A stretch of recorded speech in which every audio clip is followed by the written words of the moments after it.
அனைவருக்கும் வணக்கம். நாம் இன்று பார்க்க போகின்ற தலைப்பு இயல் 5 திருக்குறள் வாழ்வியல் என்ற தலைப்பில் இருக்கின்ற திருக்குறளை பற்றி பார்க்க போகின்றோம். இதில் இருக்கின்ற அதிகாரங்களாக இதில் பொச்சாமை, குறிப்பறிதல், படைமாட்சி, பகைத்திறம் தெளிதல், மருந்து, இரவச்சம் என்ற அதிகாரங்கள் அமைந்திருக்கின்றன. அதில் முதல் அதிகாரமாக பொச்சாவாமை அந்த அதிகாரத்தை நாம் பார்க்கவிருக்கின்றோம். அதாவது மேற்கண்ட செயலை முடித்தலில் மறதி இல்லாமை என்ற செயல்தான் பொச்சாவாமைங்கிற அந்த தலைப்பு.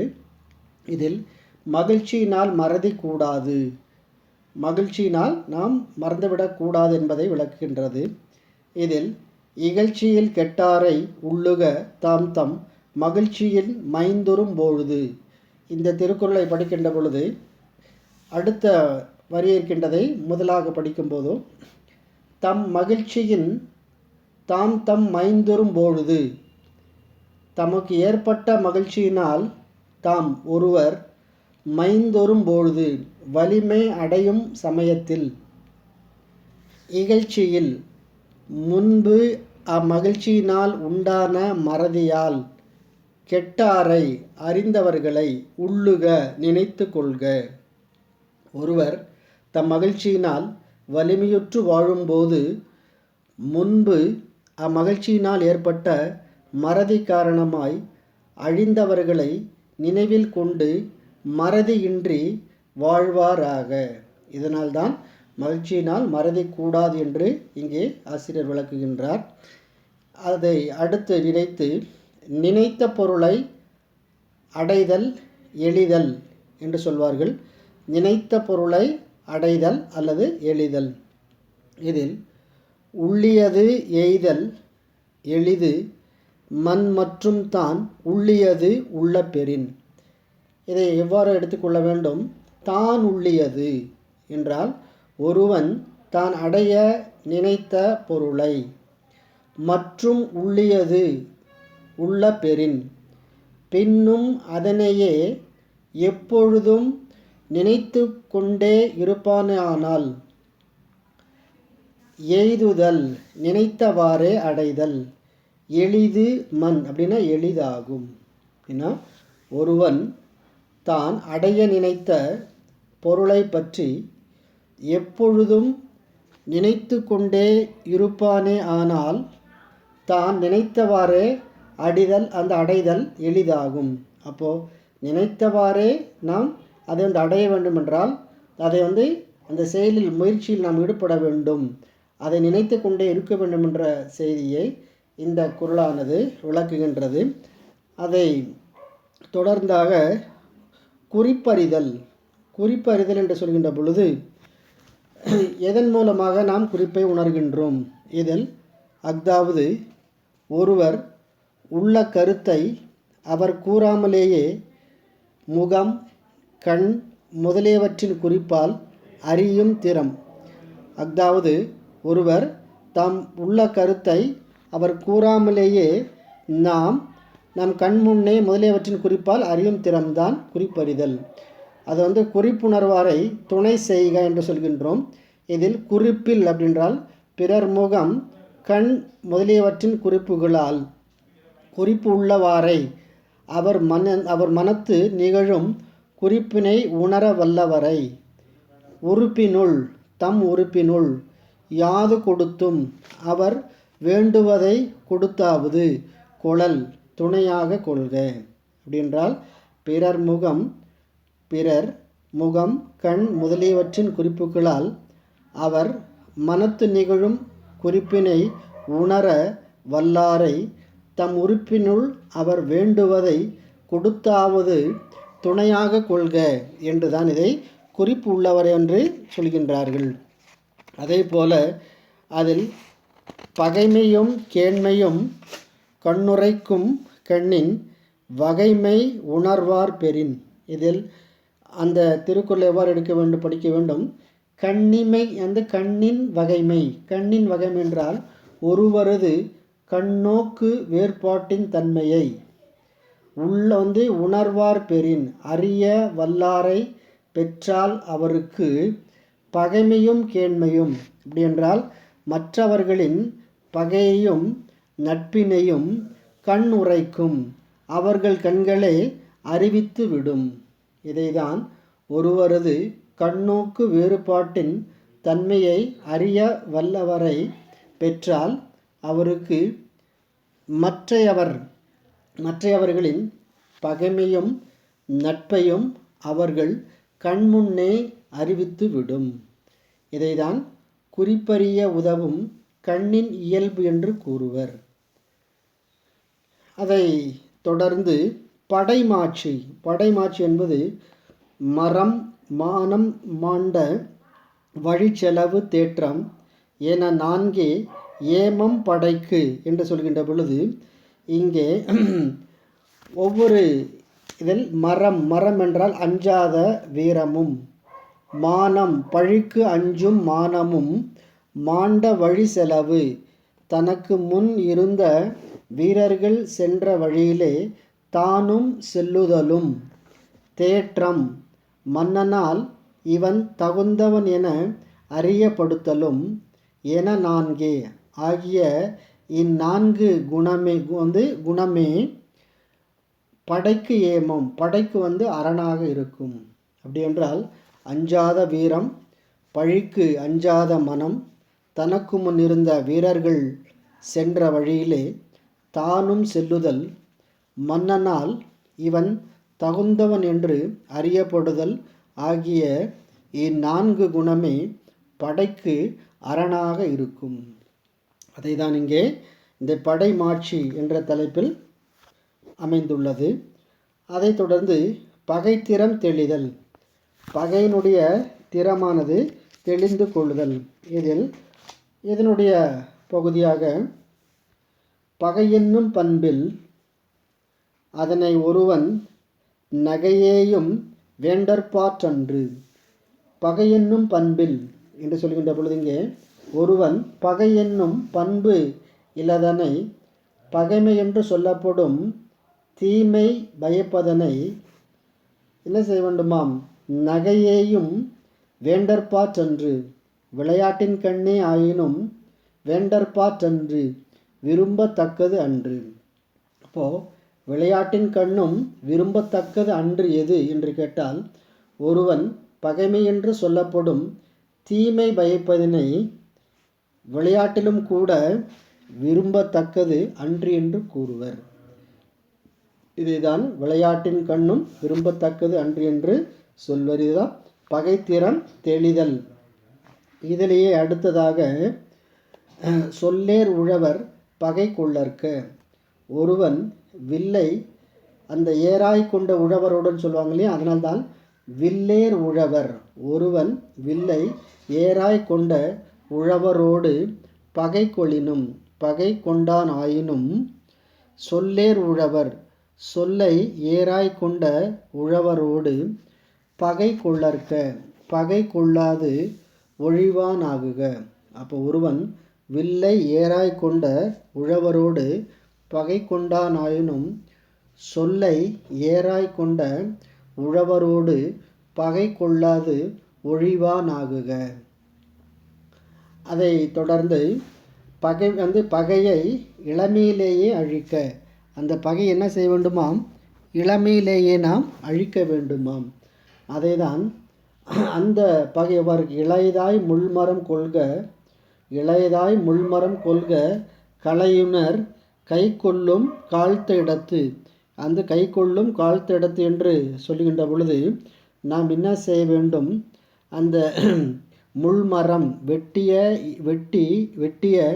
எரியப்பட வேண்டிய முள்மரம் இளையதாய் இருக்கும்போதே கொள்க, அதனை வெட்டி எறிக. காழ்த்த இடத்து அது வைரமுடையதாய் முதிர்ந்த நிலையில் வெட்டினால் கலையுணர் வெட்டுபவரின் கை கொல்லும், கையை அது அழித்து விடும். அதை தான் களைந்து எரிய வேண்டிய முள்மரத்தினை அஃது இளையதாய் இருக்கின்ற போதே களைந்தெறிய வேண்டும். அது வளர்ந்து முற்றி வைரமுடையதாய் ஆனபின் களைய முற்பட்டால் களைபவரின் அந்த கைகளை அது அழித்துவிடும். அதனால் இளையதாக இருக்கின்ற பொழுதே அதை கொள்க என்று சொல்கிறார்கள். இதே போலதான் மருந்து என்ற தலைப்பை பார்க்கின்ற பொழுது அந்த மருந்து எவ்வளவு முக்கியம், மருந்து எவ்வளவு உடலுக்கு முக்கியமோ அதே போல் ஊரின் நடுவே இருக்கின்ற அந்த மருந்து மரத்தை நாம் பார்க்கவிருக்கின்றோம். அதில் மருந்தென வேண்டாவாம் யாக்கைக்கு அருந்தியது அற்றது போற்றி உணின் என்று சொல்கின்ற பொழுது, அருந்தியது அற்று, அந்த அற்றது என்பது ஒருவன் தான் முன்பு உண்ட உணவு அற்றது செரித்ததை போற்றி அடையாளங்களால் அறிந்து உணின் பின்பு உண்டால் யாக்கைக்கு அவன் உடலுக்கு மருந்து என்று வேறு ஒன்று வேண்டாவாம் வேண்டுவது இல். இப்போ என்ன செய்ய வேண்டும், நாம் ஒருவன் தான் முன்பு உண்ட உணவு செரித்ததை அதற்கு உரிய அடையாளங்களால் நன்கு தெரிந்து கொள்ள வேண்டும். அதன் பின் உண்டானாயின் அவன் உடலுக்கு மருந்து என வேறு வேண்டுவது இல்லை. அவன் நோய் இல்லாமல் வாழ்வான். அதைதான் நோய் நாடி நோய் முதல் நாடி அது தணிக்கும் வாய் நாடி வாய்ப்பச் செயல் என்று சொல்கிறார்கள். இதில் மருந்தால் மருத்துவன் நோய் தீர்க்கும் முறை. அவன் என்ன செய்ய வேண்டும், நோய் நாடி நோயினிடத்து உண்டாகின்ற நோயை நாடி அந்நோயின் அறிகுறிகளால் இன்னதென ஆராய்ந்து தெளிந்து பின்பு நோய் முதல் அந்நோய் ஏற்படுவதற்குரிய காரணத்தை நாடி ஆராய்ந்து தெளிந்து பின்பு அது அந்த நோயை தணிக்கும் வாய் தீர்க்கும் உபாயத்தினை நாடி அறிந்து வாய்ப்பச் செயல் அந்த உபாயம் தவறாமல் பயன் தரும் வகையில் மருத்துவம் செய்ய வேண்டும் என்ற தன்மைதான் இதை உணர்த்துகின்றது. அதைதான் மருத்துவ நோயாளியிடம் தோன்றிருக்கின்ற நோய் இன்னதென என்பதை அறிகுறிகளால் ஆராய்ந்து அறிந்து கொள்ள வேண்டும். பின்பு அந்நோய் தோன்றுவதற்குரிய காரணத்தை ஆராய்ந்து தெளிய வேண்டும். அதன் பின் நோயினை தீர்க்கும் வழிமுறைகளை ஆராய்ந்து முடிவு செய்து அம்முறைகளை தப்பாமல் பயன் கொடுக்கும் வகையில் மருத்துவம் செய்தல் வேண்டும். அதைதான் இது சொற்பொருள் பின்னோர் நிலை என்று கூறுவர். ஏன்னா வந்த சொல் மீண்டும் மீண்டும் அந்த பொருளை தந்திருக்கின்றது. அதனால் உற்றான் அளவும் பிணியளவும் காலமும் கற்றான் கருதி செயல். இதில் உற்றான் அளவும் பிணியளவும் காலமும் கற்றான் கருதி செயல். இந்த இடத்துல கற்றான்னா ஆயுள் வேதம் என்னும் மருத்துவ முறைகளை ஆய்ந்து கற்றவன். உற்றான் அளவும் நோய் உள்ளவனுடைய அளவினையும், பிணி அளவும் நோயின் அளவினையும், காலமும் நோய் தீர்க்க முயலும் தன் செயலுக்கு ஏற்ற காலத்தையும் கருதி ஆராய்ந்து செயலென நோய் தீர்க்கும் செயலில் ஈடுபடுவானாக. அப்போது ஆயுர்வேத மருத்துவ முறைகளை கற்றறிந்தவன் அந்த நோயாளியின் அளவையும் அவனை அடைந்த நோயின் அளவையும் அதை தீர்க்கக்கூடிய கால அளவையும் நன்கு ஆராய்ந்து தீர்க்கும் செயலில் ஈடுபடுவானாக. அதைதான் உற்றான் அளவும் பிணியளவும் காலமும் கற்றான் கருதி செயல் என்று கூறுகிறார்கள். அதே போல உற்றவன் தீர்ப்பான் மருந்துழை செல்வான் என்று அப்பால் நாற்கூற்றே மருந்து. இந்த இடத்துல உற்றவன் என்றால் நோயுற்றவன், தீர்ப்பான் அதனை போக்க வல்ல மருத்துவன், மருந்து நோயை தீர்ப்பதற்கு உதவும் மருந்து, உழை செல்வான் நோயாளியிடம் சென்று அம்மருந்தை முறைப்படி தருபவன் என்று என மருந்தாவது அப்பால் அப்பகுதிகளை கொண்ட நாள் கூற்று நான்கு வகைகளை கொண்டதாகும். அதனால் நோயுற்றவன் நோய் தீர்க்கும் மருத்துவன், நோயை போக்கக்கூடிய மருந்து, நோயாளியிடம் சென்று முறைப்படி மருந்து தந்து கண்காணிப்பவன் என மருந்து 4 வகைகளை கொண்டதாக அமையும். இவையெல்லாம் மருந்தை பற்றிய செய்திகளாக இருக்கின்றது. இறுதியாக இரவச்சம் என்பது இறந்து உயிர் வாழ்தல் வேண்டின் பறந்து கெடுக உலகற்றியான். இதில் இறந்து உயிர் வாழ்தல் வேண்டின் இந்த தன்மையை உணர்த்துகின்ற பொழுது இறந்து உயிர் வாழ்தல் என்று சொல்கின்ற பொழுது இங்கே உலகு இயற்றியான் என்று முதல் பார்க்கின்றோம். உலகு இயற்றியான் என்றால் இந்த உலகத்தை படைத்தவன் இறந்து உயிர் வாழ்தல், இதன்கண் வாழ்வார்க்கு பிச்சை எடுத்து உயிர் வாழ்வதையும் வேண்டின் ஒரு தொழிலாய் படைத்திருப்பான் ஆயின் பறந்து கெடுக, அவர்களை போன்று எங்கும் அலைந்து திரிந்து கெடுவானாக. அப்போது இந்த உலகத்தை படைத்தவன் இதன்கண் வாழ்வார்க்கு பிச்சை எடுத்து உயிர் வாழ்வதையும் ஒரு தொழிலாக படைத்திருப்பான் ஆயின் அக்கொடியவன் தானும் அவர்களை போன்று எங்கும் அலைந்து திரிந்து கெடுவானாக.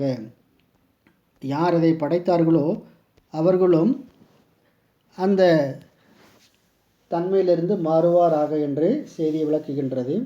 இறுதியாக இரவென்னும் ஏமாப்பில் தோணி கரவென்னும் பார்த்தாக்க பக்குவிடும் என்று சொல்கின்ற பொழுது இரவென்னும் ஏமாப்பில் தோணி கரவென்னும் பார்த்தாக்க பக்குவிடும். இந்த குறளை பார்க்கின்ற பொழுது இறுதியான இறதல் என்றால் பிச்சை எடுத்தல் என்ற சொல்ல இருக்கின்றது. இரவு என்றால் வறுமை கடலை கடக்க ஒருவன்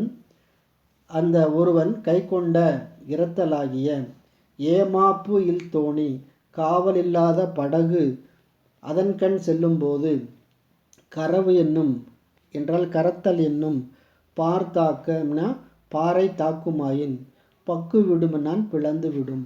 அதனால் வறுமை கடலை கடக்க ஒருவன் கை கொண்ட இரத்தலாகிய காவல் இல்லாத படகு அதன்கண் செல்லும்போது கரத்தல் என்னும் பாறை தாக்குமாயின் அது பிளந்து விடும்.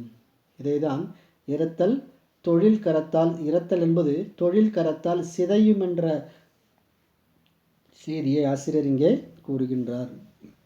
இந்த பகுதியோடு நமக்கு இயல் 5 இருக்கின்ற திருக்குறள் பகுதி நமக்கு முடிவடைகின்றது. அடுத்ததாக நமக்கு இயல் 6 இருக்கின்ற பகுதிகளை தான் பார்க்கவிருக்கின்றோம். இதற்கு முன்னால் இந்த இயல் 5 இருக்கின்ற பகுதிகளை எல்லாம் நீங்கள் வகுப்பேட்டில் எழுத வேண்டும். அதே போல் இங்கே இருக்கின்ற மனப்பாட பகுதியில் இருக்கின்ற குறட்கள் என்னென்ன குறள்கள் இருக்கின்றோ அதில் வீட்டுப்பாடமாக எழுதி அனுப்ப வேண்டும். நன்றி, வணக்கம்.